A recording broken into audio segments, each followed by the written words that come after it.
the third album seems to be a lot funkier than the last one, even more funky than the last one. Is this sort of a permanent direction you decided to go in? See how funky the music can be? No, not really. No, I think it's. I don't really think about it in terms of direction. I don't really think. Well, this album should be a bit more funkier, you know, and the next one probably should be like folk or something. You know, it's kind of just like the songs, and then when we play them through, they just turn out that way, I suppose. What do you suppose? Well, you said they just kind of turned out that way. Something must have sparked that. You want to get that kind of sound. Yeah, I made no bones about the fact that I really love a lot of American black music, especially the sort of independent hip hop scene and the rap scene, and so I like the sound and I like the aggression and the attitude, you know, and the playing on that. And I think that I tried to get the band to play a bit like that as much as possible, and you know, to try and make it sound hard, I think. But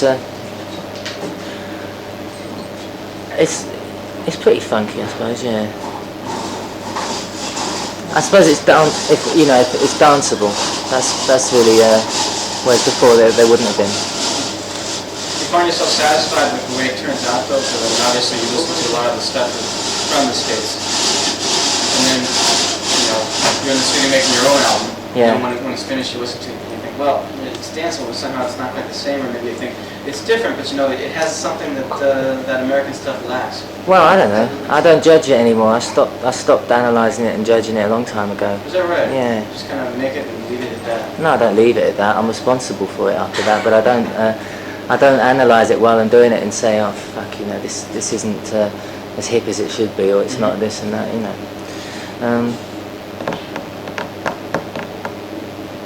I think that having now that it's a few months afterwards, I think that it's a bit too polished. I would say that, and that we spent probably a bit too much time and money in the studio, and I wouldn't do that again. But apart from that, I'm quite happy with it. I don't think you're ever really satisfied with anything. I'm satisfied with some of it. Some of it sounds awful to me. What sounds awful? Why? Well, a couple of the songs, Man at the End of His Tether, I'm not very happy with, and Some Kind of Wonderful was a load of crap because it was supposed to be for a film, Some Kind of Wonderful, and it was too late. I certainly wouldn't have ever written a song called Some Kind of Wonderful, but I did it for that, and that I didn't want to put that on the LP, but they put it on. But there's other things like Don't Give It Up and Cash and stuff like that, which I think are really quite groundbreaking. I think that only we could have done it, you know, and that's something to be proud of, I suppose, is to sort of achieve your own sort of style and sound. It's kind of hard to detach yourself. What do you think? What about the songs makes them very typical of Roma? Well, my voice, I should think. I mean, that's probably what's the because sometimes we use machines on some of the songs, you know, and so I should think it's my voice which is the continuing factor, you know, throughout all the LPs. There's very little else that ties them together apart from that, really. So the condition of your voice basically can make or break the song? No. Well, no, that's what makes it recognisable as a Blow Monkeys song, I think. Like what, you know, Morrissey's voice makes it a Smith song. I should think that's. But that isn't to say that makes it good or bad. I don't know, you know. He was, I don't know if you recall this, but last time we were here, he was dwelling a lot on the idea of your deriving quite a bit of your style from American black music. You seem to maybe beat that dead horse a bit too much, and the spirit has come back to spook us once again, I'm afraid. There's a question here about, well, you talk about your voice as being, you know, what is basically unique about the music, but there's a question here about what sets your music apart from the black music from which it derives so much of its style from. My voice. Okay. I mean, I don't sing like that. I can't sing like. You know, we did this track on the LP called "Don't Give It Up," which started off.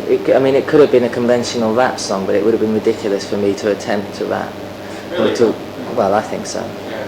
For a start, I don't think rap works unless it. I mean, it works if you're American. I think you can do it, but because of the nature of the language that they use and the slang, but not the British. So I mean, I tried to do it in a. So I went the other way and I tried to make it very English. And the whole LP is very English, really. I mean, it deals with English subjects politically, and it deals with English things which happened to me. And so I suppose it's not. That's why, in America it was a bit hard for them to receive. I mean, calling an LP "She's Only a Grocer's Daughter" means nothing outside England, outside Britain. So, but I don't know. There's quite a lot that makes our music different from black music. I mean, I think the way that I'm influenced by it, but I don't try to write I don't try to think like that. It's sort of a constant bone of contention, I think, actually. Well, it isn't for me. It is for journalists. Yeah, right, exactly. We asked the same thing living in a box, and they said it was like lyrics. That's what set them apart. Yeah, but I mean, I think they're crap. Yeah. I don't see. They can't swing. They don't make their music swing. I think that's an important thing. There's a lot of bands we get put in the same category as like Style Cancel or Simply Red and Living in a Box, but I've never heard a record by any of those people that actually swings or grooves. It's all very robotic. Living in a Box, and there's nothing. No, there's nothing happening on it. And that to me is. It sounds very white, very stilted, and our stuff is very white. I mean, I'm not fucking ashamed of being white. I don't want to be, I don't want to pretend that I'm. So, but I think that we've got a better feel for it than most groups. Feel for dance music, which and it's a two-way thing. I mean, Africa Bambaataa, who was one of the original sort of beatbox rappers, nicked a hell of a lot of stuff from European sources, Kraftwerk, like that, But it's a bone of contention for journalists more than for the people making music. I think that came home to me through working with Curtis. That he sometimes finds a lot more empathy with white groups than he does with black groups. And that's a weird. Yeah, I don't know why, especially in England, because in America people of his ilk. People like him and Don Covey and Solomon Burke are largely unknown or ignored. Yeah. And whereas there's always been a sort of a subculture in England which has held those people up in higher esteem than the Rolling Stones or people like that who obviously ripped off. So I think it's a peculiarly English tradition, I suppose. Did you always hold Curtis in high esteem? Curtis, I always did. Yeah. I always remember. Even before I really could say that I got into dance music, I mean, before I really started thinking about it, but Curtis was one of the few that I really did like, in the early 70s. I can remember distinctly liking Move On Up and Superfly. Yeah. Right. Well, I heard about that today for the first time. I didn't realize that you performed with him on the album. Having performed with him, did your perception of him change a little? No, it was exactly what I thought it would be, and that's a very sort of spiritual. I mean, he's very deeply religious, I think, but not in a patronising or condescending way. I don't think he really supports any particular team of religion. He's kind of like more spiritual, and I suppose that he taught me a lesson. Yeah, he taught me quite a few things. He's one of the most natural singers I've ever heard. He really has got. But he couldn't survive with it. I mean, he was telling me about when he started off, and because he sings in such a falsetto and it's really quiet. He used to go to the Apollo and places like that where they used to just belt it out without microphones, and he was just a backroom guitarist in those days. He was telling me lots of things like that, and how he's been treated living in Atlanta where he lives and stuff. But it was a real inspiration because he wasn't embittered by any of it, and he constantly writes and he constantly travels. seeks out new inspiration. So to me, it was great. And he didn't patronise me either. He knew that, you know, I did a song which was in his style, and I was obviously influenced by him. But he wasn't patronising about it. He was really up for it. Is this the start of something for you to kind of trace back your mentors and perform with them? Is that something you'd like to try again with somebody? No, because most of them are dead. Really? I think, yeah. Who, for example? Well, my heroes, you mean? Well, Mark Bolan, Elvis Presley, Sam Cooke, Marvin Gaye. Yeah, those guys are hard to get a hold of. They're very, yeah. But, There's only one way I can get hold of them, and that's by doing it myself, I think. Yeah. that's right. Actually, there are some questions here about Mark Bolan. I guess this is rather unique to British artists of your age, but you are very influenced by American soul music, and at the same time, very influenced by Mark Bolan, which is something you're hearing constantly from, like I said, British artists about your age. Do you ever find it hard to reconcile those two influences? Do you think they blend together real well? Why? It's just so common. When you ask these guys who their influences are, they say something like T-Rex, and they'll say Sam Cooke or Motown or whatnot.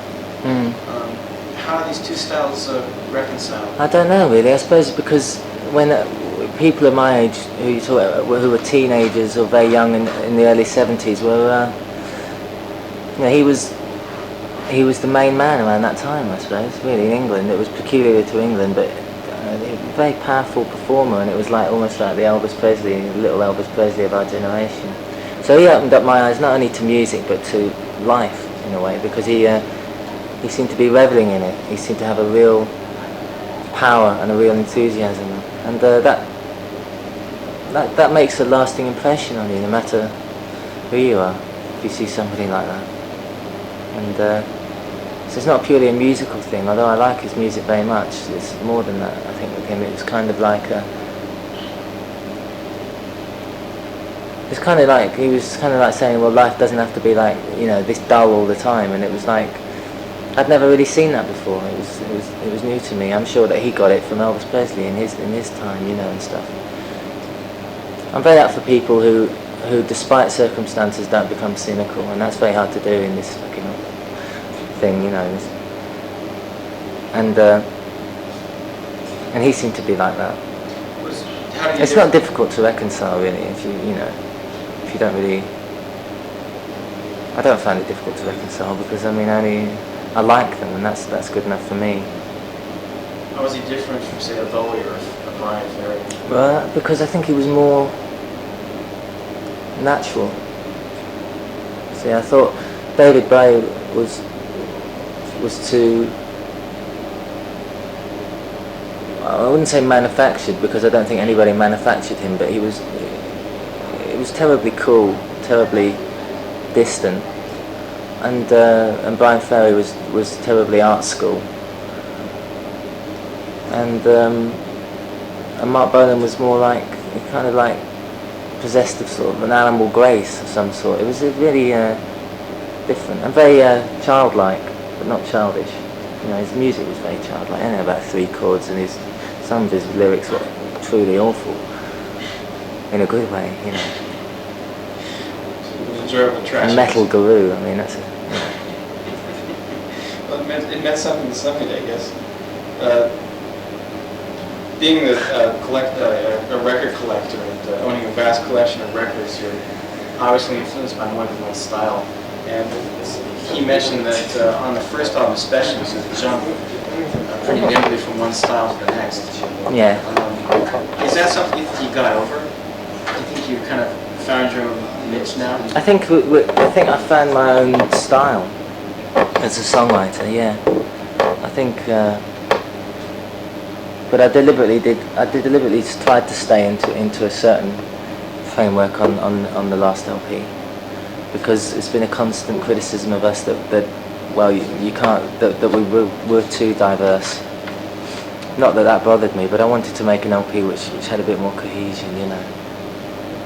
But I think we're making our own records now, you know. We're not making. I think a group gets to the stage whether you break up or you break through, you know, and I think we have. Because to me, to my ears at least, we don't sound like anybody else anymore, and that's important. that an actual course you think any performer Not unless takes? some people never get that far. Just remain derivative Yeah, through the whole career. yeah, I think so. Or they remain uninspired. You just have to keep on working at it, or do you think it's something more natural? Something? I think it's all down to belief in the end, all down to self-belief, you know, and I think you've got to stop yourself becoming cynical. And if you're not careful, it really, you know, like most DJs, most journalists that I've ever met aren't really fans anymore. They're not prepared to give anybody the benefit of the doubt and say that this is quite inspired and quite original. They'd rather pick it apart and say this comes from this and this comes from that. And that, I mean, I find that depressing, and I just wouldn't like to become like that. That's why I really like checking out really young bands, like 17-year-olds and 18-year-olds, who I'm wondering where they get it from, you know. Stuff like there's quite a few of those in England now, young sort of guitar bands, and they're only about 18 and stuff. And that's quite refreshing, because they're not tainted at all. They don't even know how bad they are, or how good they are, or whatever. It's great. This seems to, the latest album seems to deal more with political subjects. I think in the past you said something about how love, sex, and religion was the focus of your interest, for say Animal Magic. Whereas on this one, She Was Only a Grocer's Daughter, this is the reference to Thatcher. Did you find that the subject difficult to approach in terms of producing valid lyrics?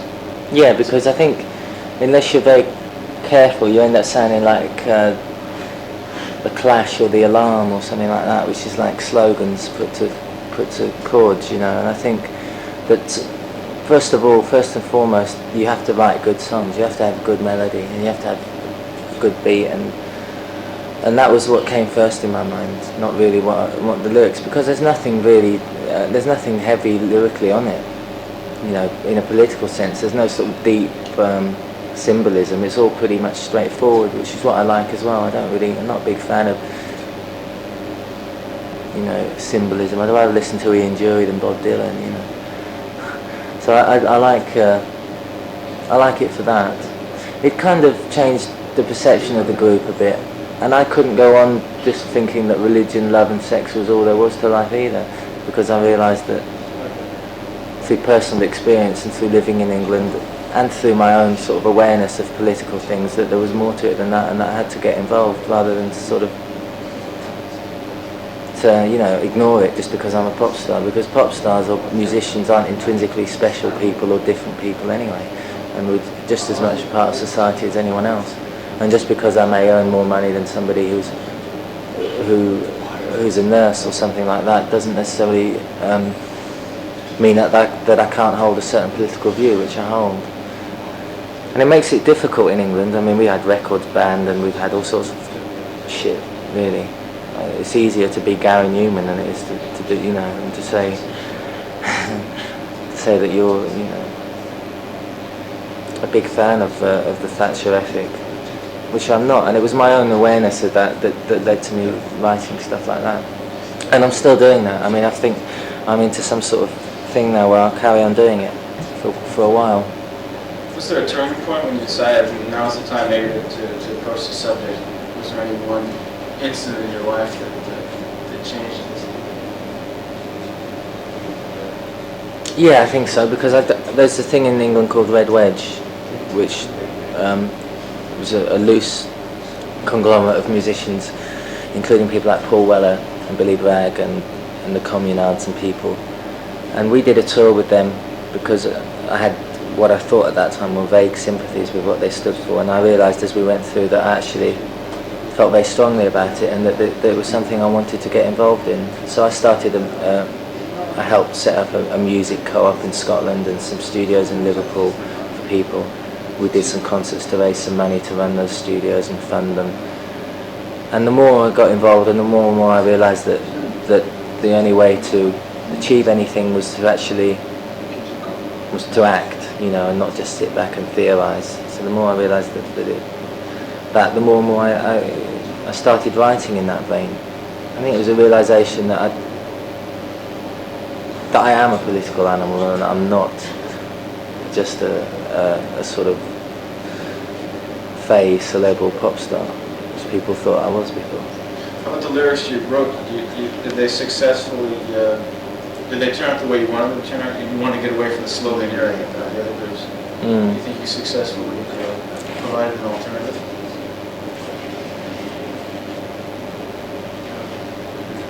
I think perhaps on some songs we did. I think on The Day After You, I think that was pretty concise and pretty straightforward, and I think it was a good song and it worked.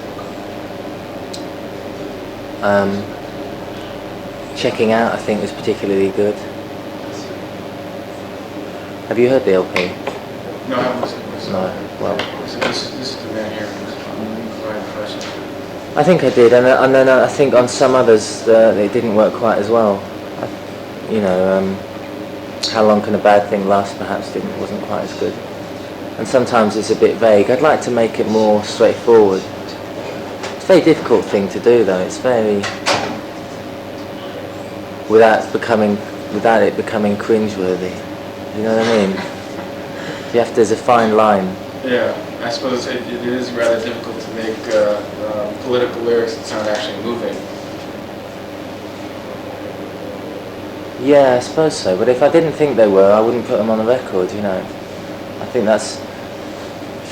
So obviously, I thought at the time that they were good. I don't know now. I think. Yeah, I think they are, but I think I can improve on it. People are picking up on your message though? I haven't got a message, I've got an opinion, I've got no message, I've got no... I think people are reading, or understanding your opinion. Oh yeah, because like I said, there's nothing symbolic about any of the politics in any of my songs. It's pretty much straightforward. In fact, maybe I would like to make them a bit more... I'd like to make them perhaps a bit more poetic, but at the same time more straightforward. If I can do that, that's difficult. Are you going to be doing more work with Red Wedge?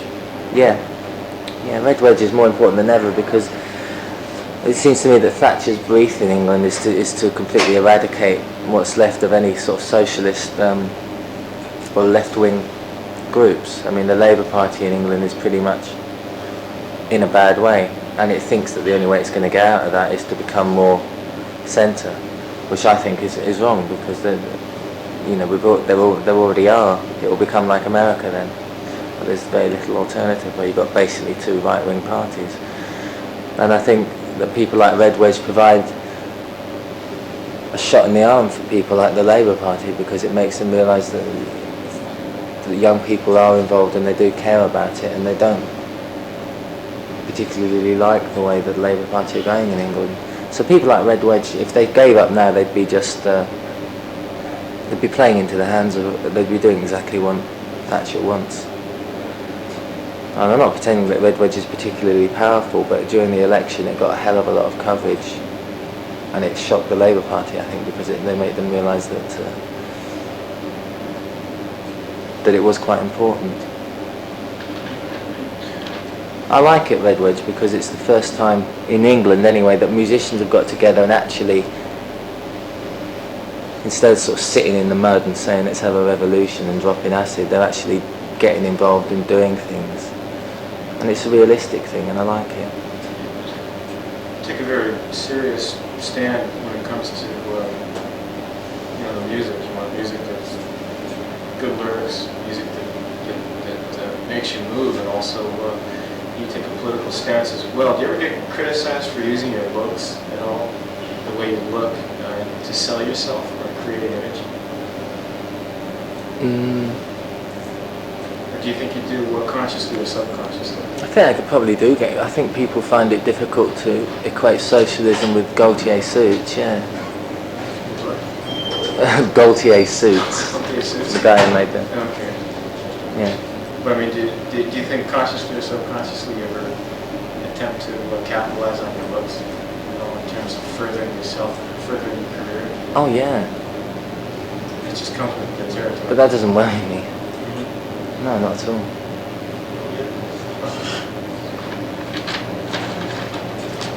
I wanted you to briefly review 3 records. Wow. See, Julian Cope said basically the same thing.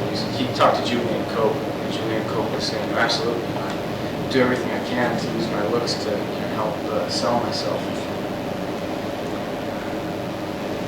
Yeah, well, he's probably a bit more blatant about it.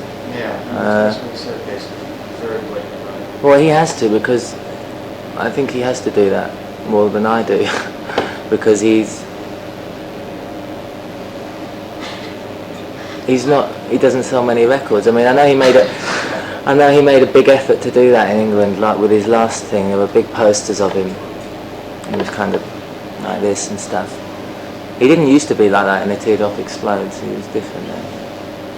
But he's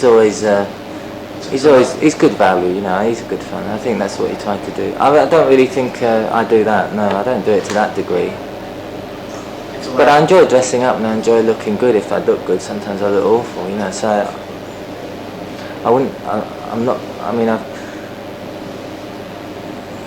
like everybody, you know. I think sometimes I'm pretty vain and other times I'm not.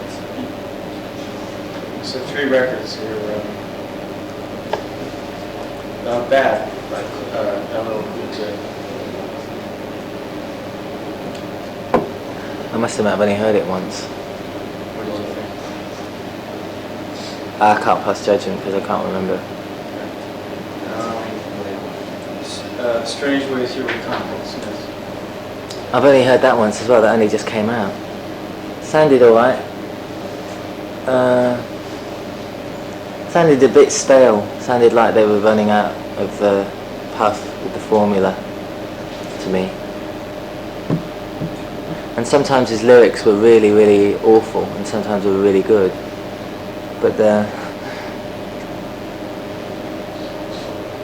it sounded like a band on its last legs to me. Yeah. I think Morrissey will go on to make some great records, and I think Johnny Marr will make some awful records. I think you already answered this one. Men and Women by Simply Red. Turgid. Just doesn't move. Good enough. How would you rate yourself as a stage performer on a scale of 100? Scale of 100, probably about 70. Why not 100? Because I would rate somebody like Michael Jackson as being 100.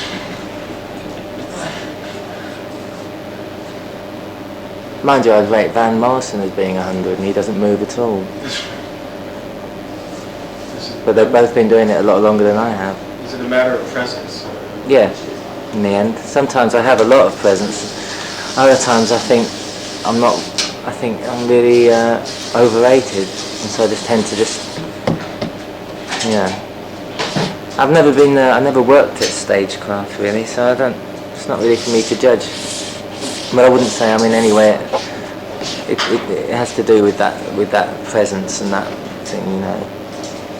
Mind you, Bob Dylan's got a lot of presence, but he's awful sometimes as well, you know.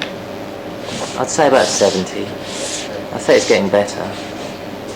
There's one thing I forgot to ask you, and this is the last question. You talked about basically having successfully established your own style. Got to the point where you do have something you can call your own style. But a lot of the musicians used on the album were like from New York, or you used Curtis Mayfield for one song as well. Do you feel any misgivings about relying on other people like that? Or do you think it's one way of bringing out your own style by getting the best? Well, I think that's true. I think it's something that I'm very aware of now, and why one of the reasons we didn't bring backing singers to Japan for this concert is because those backing singers are the same backing singers that sing on Go West, or you know, and the guitarist that we used on some of the songs is the same guitarist that played on Madonna or something. And I kind of, at the time it was great. I thought, oh, this sounds really good, but now I kind of think, yeah, it's a bit samey and a bit safe. So I think that's a very good point, because it's got a lot to do with sampling as well, and why records sound so similar, and why drums always sound the same, and why when people... So I think that that's a valid point and something that I would definitely steer away from. in the future? Yeah, I would keep it down to the group and that's it. No matter what, you know, even if it meant the musicianship wasn't quite there. I don't think it matters in the long run as long as the personality was there.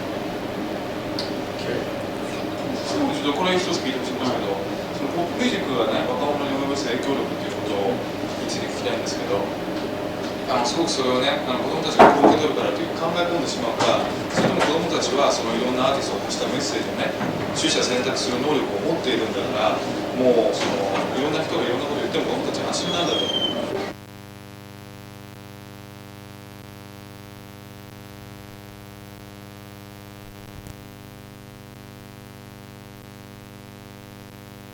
それともそういうのは受け手の側を信頼して、子供たちがそういう能力を持ってるんだから気を使わないでやろうか。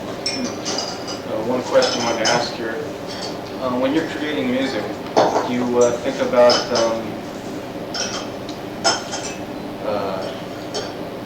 making music that trying to adjust to the standards of the listener, or do you basically just create what you feel and have enough faith in the fan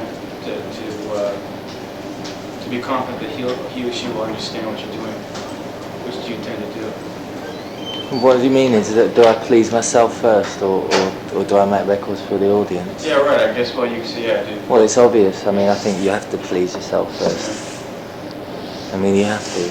And when you go on, when you come to places like Japan or you tour America and you play the same song night after night, I think unless you're pure showbiz, you have to have a certain reason for doing it in the first place, and you have to believe in it.